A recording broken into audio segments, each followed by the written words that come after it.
I think most of us would say, oh, beginning of his public ministry. And we'd kind of leave it at that, you know. And Matthew doesn't really give us an awful lot of information about that in our gospel this morning. He doesn't editorialize, he doesn't expound on that or expand on that at all. But I think there's some things that we have to just kind of remember for ourselves. This is an enormous change in Jesus' life, isn't it? He's around 30 years old, okay? In a time when an average lifespan was what, 40, 50 years? Something like that. So he's a really mature man. And he's presumably been doing something. He's been maybe a carpenter. He's had a career. He's been doing something. So at this particular point in time, he makes this kind of radical change in his life and decides to give up the safety and the security of his home, everything that he's known, you know? Why? Why is this important? Why is it significant? Why is it noteworthy? You know? I think it's because it's at this point in Jesus' life when he's reached a deciding moment. Okay? Somehow, he's developed the conviction, the belief that his Father has now called him to a mission, to go out into the world and to proclaim the good news. Okay? And now he has to face and develop the courage to pursue that conviction. And I think it takes courage for him to do that.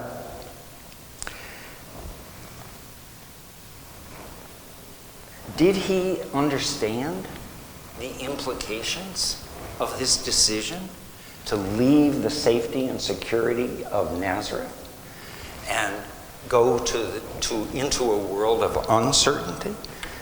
I don't think we know.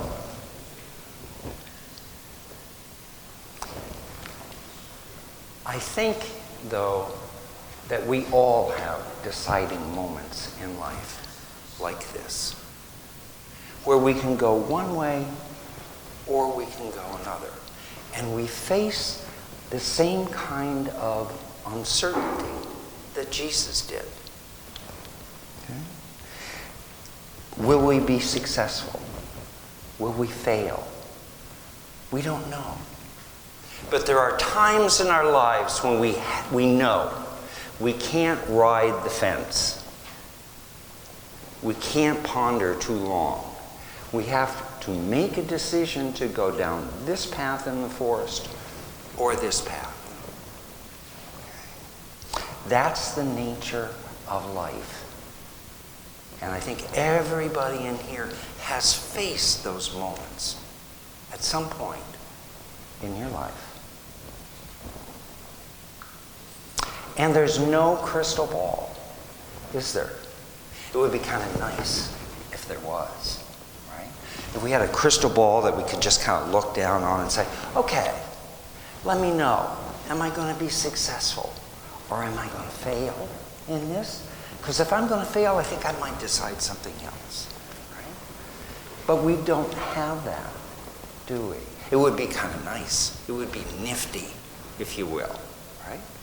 How many times, can you remember in your life when you've looked back and you've said, boy, if I knew then what I know now,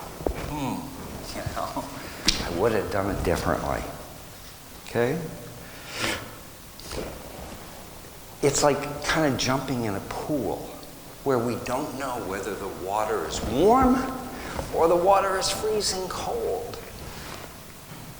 It's like Indiana Jones in the movie The Last Crusade. Do you remember that movie at all? Do you remember the point where he goes out on the cliff and in pursuit of the Holy Grail, but it's across this great big huge valley, right? And he's got to get to the other side. It's his deciding moment, you know?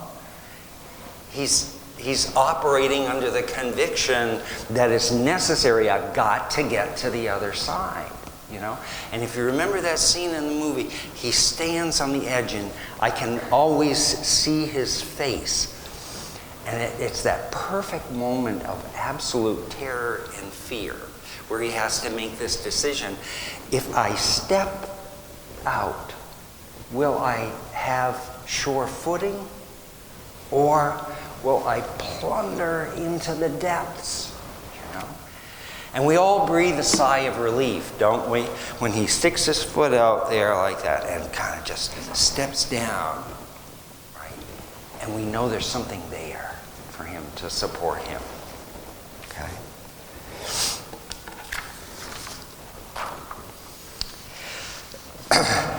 It's not only a deciding moment for Jesus, it's also a deciding moment for 4 of the apostles. And I want to turn now to and talk about them for a while. Jesus says to them, "Follow me." Invitation to a journey. Right? Think about it. They have no idea where they're going. They have no idea what they will do. They have no idea how they will make their way. And they have no idea whether they'll meet with success or failure. And it must have taken great courage on their part to hear that invitation to follow me.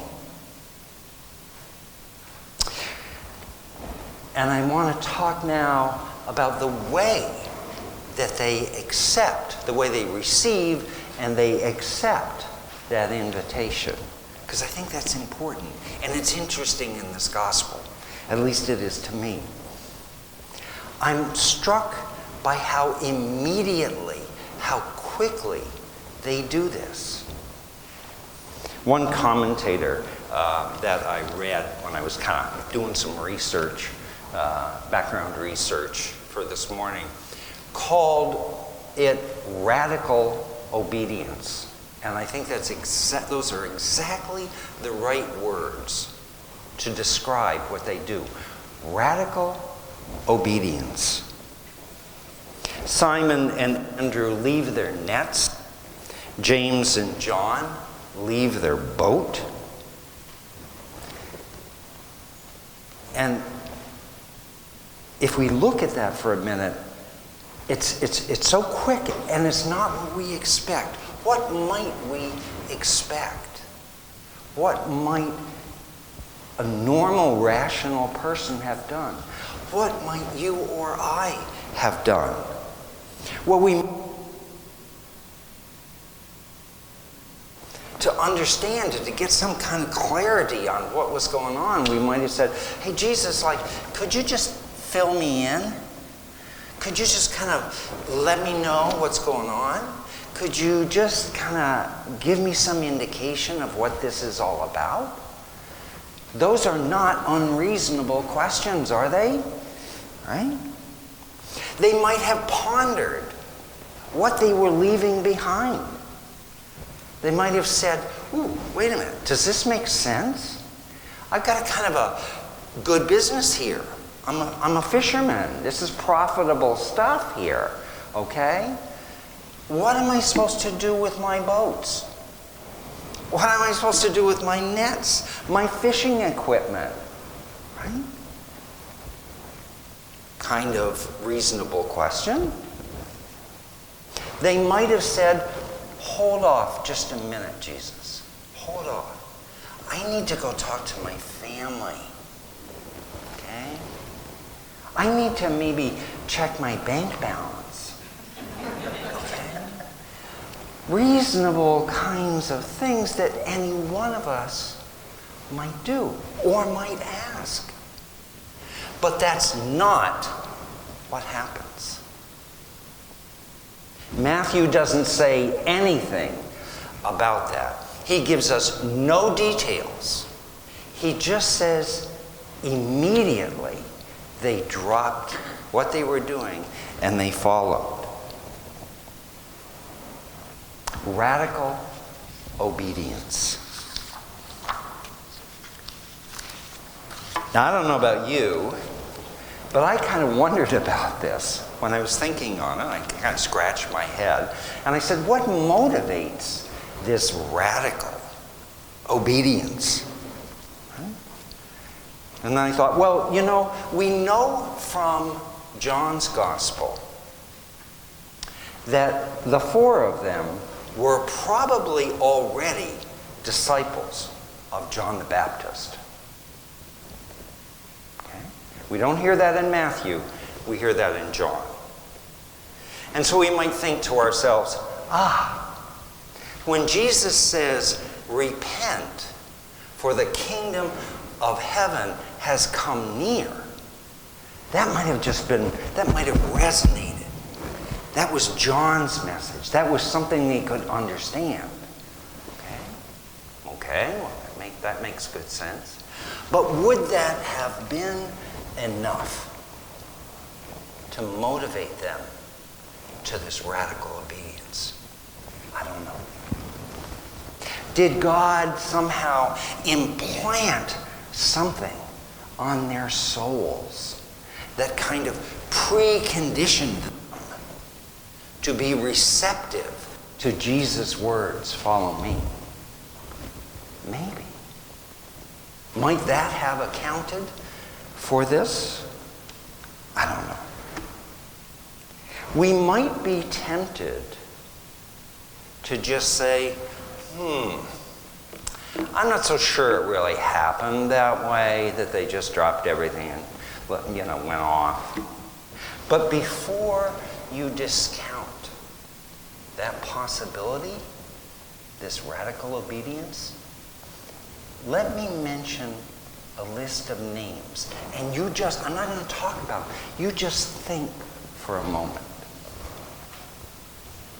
Martin Luther King Jr.,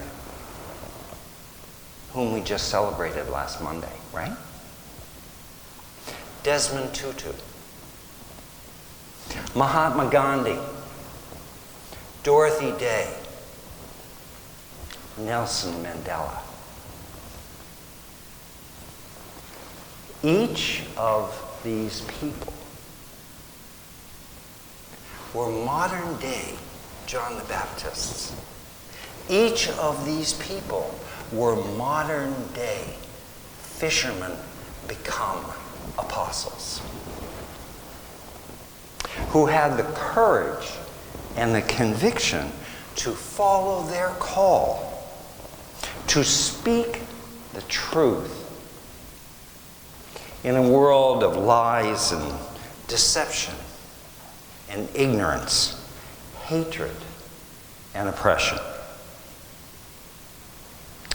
All of them followed the call to something bigger than themselves and their self-interest.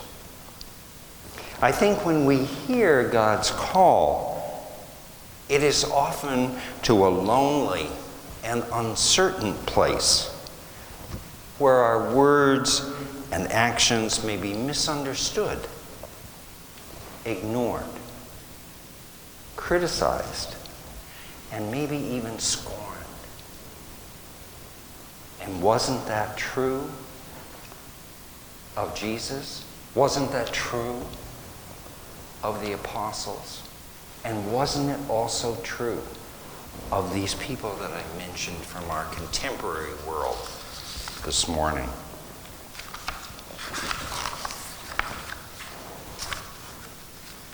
So let's just talk for a minute about hearing God's call. How did these folks hear God's call? How do we hear God's still, small voice calling us to follow me into discipleship? When we hear God's voice, how do we have the conviction to make a decision to follow?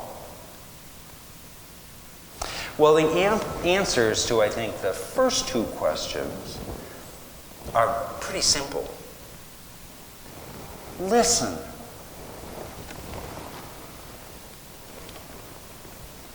Just listen. And we hear this quiet whisper, I think, all the time in our lives. Give him a hand. Give her a call. Pay attention to him. Be more patient with them. Offer to help with that project. Aren't these little whispers that you've heard at some time? Now, to hear them, we have to be receptive, right? We have to be open to God's whispering in our ear. And what's required for that? Soft hearts and finely tuned eyes and ears. Now, I make it sound simple, don't I? Right? This listening thing. Oh, well, just be there. Just be in the moment. Just listen to God talking to you. Well, hey, we know it's not quite that simple, don't we? Right? Why? Because there's so much competing in our lives that would distract us away. Right? There's competition for attention coming from every different direction. There's so much noise in our lives today, and there's so many demands on our time.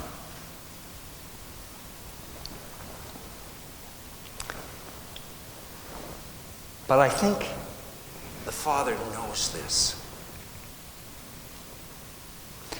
I think that's why he so persistently whispers, try again.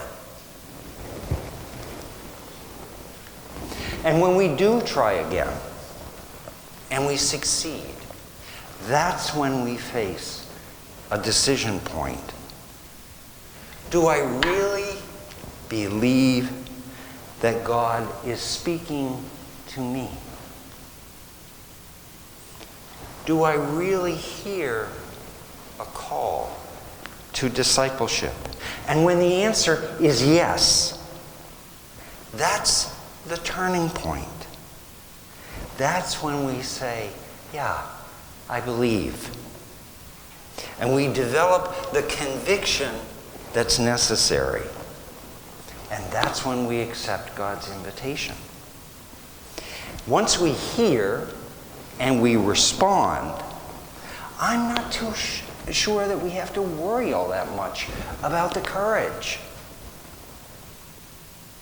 Because that's when the power of the Spirit takes over. It's the power of the Spirit that impels us forward, sometimes taking us into places that we never imagined. Now, Matthew doesn't explicitly say that this is what was going on with the apostles. He doesn't give us that information, but I think it certainly makes sense that that's what was going on. That was what was behind this radical obedience, the power of the Spirit. Sisters and brothers, we are all called to this same purpose, this discipleship. We just have to fine-tune our ears and our eyes and soften our hearts and listen hard for that still small whisper that says, follow me And that's my prayer for us this morning.